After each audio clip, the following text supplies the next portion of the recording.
We are at the Newton Hotel in Northern Scotland at the 2012 and Beyond conference. And one of the very interesting people here are you, Hongchi Xiao. Hongchi Xiao. It makes it hurt just to say it. Weird name. No, it's beautiful.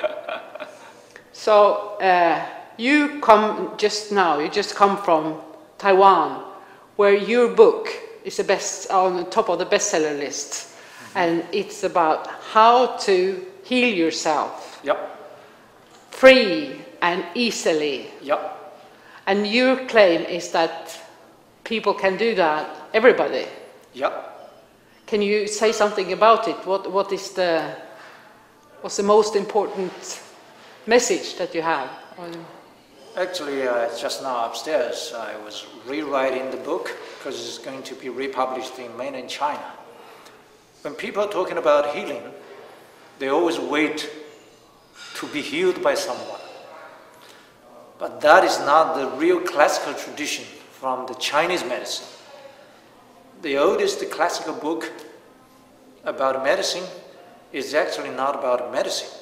It's about the relationship between human being and the nature, between the body and the soul.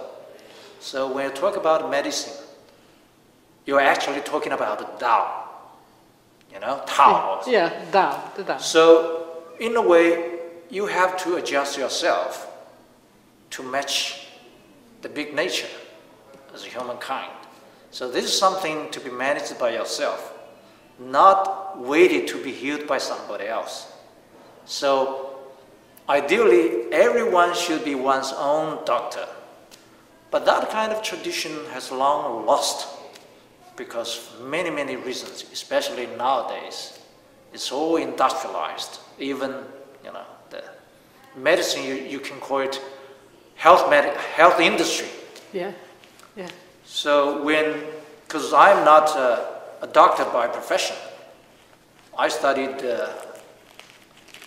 economics in China, and then MBA in the business school, in the US called Thunderbird. Then I went work in New York for a couple of years in Wall Street. Then I was transferred to Hong Kong and worked there, still in the finance area for over 10 years. But after that, I got more and more interested in Chinese culture. I thought I should do something I really enjoy doing. So first of all, I began to write a book. It's about investment banking. It's a novel, a fiction. And after that, that's a great success. It's quite a bestseller in China. When did you write this book? That's published in 2003. Then I began to do the screenwriting or the scripts for the Beijing's Olympic Games opening ceremony. Yeah. Because it's all about Chinese culture and history. Mm. After that, were you writing that for the authorities, or was it your version of it? How you meant it should actually be? It's supposed to be beaten by many teams. Oh yeah. And ultimately, because I teamed up with the famous director An Li in the United States, we were in the same team. But then our team was not chosen as the final, so we thought, okay, maybe somebody else is better. But then it turned out to be ours. The whole version is our version. So it's ironic.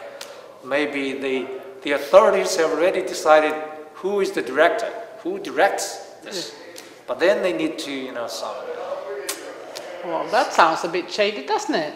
Yeah. Yeah. So after that, I began to fully focus on Chinese medicine.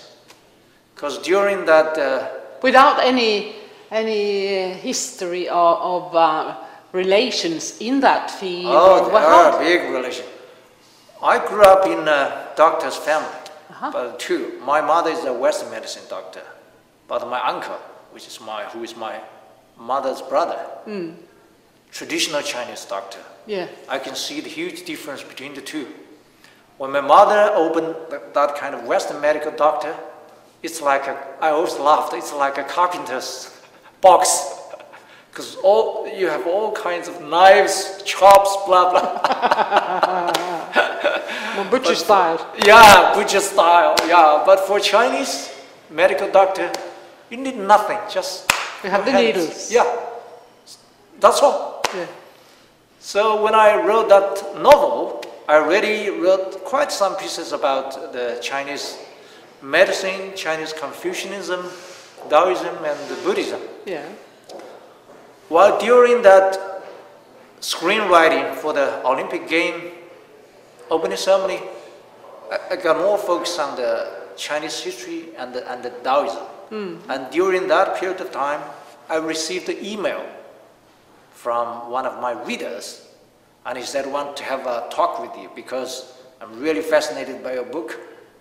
There is a lot of talking about the Taoism and the Chinese medicine.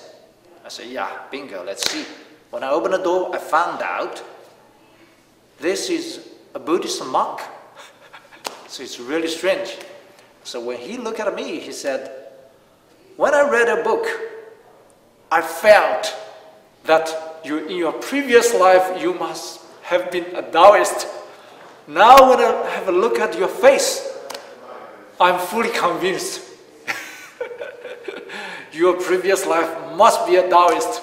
Yes. And then I feel that too, you know, just from talking to you and just for listening to this story.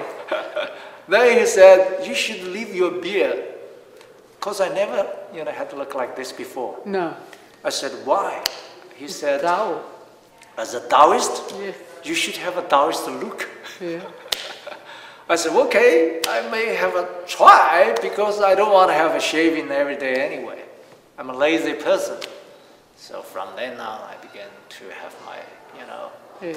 beard. And then you don't have a tail yet, which you should have. So he said, okay, you should follow a route. Then you can find more encounters of your previous life. You will find your karma, or Chinese word, 缘分. Yuan is a very Buddhist word. I translate it as hidden link, which is kind of link invisible to your eyes, but you can see it is there. So people think, this must be a joke. And how could you believe this?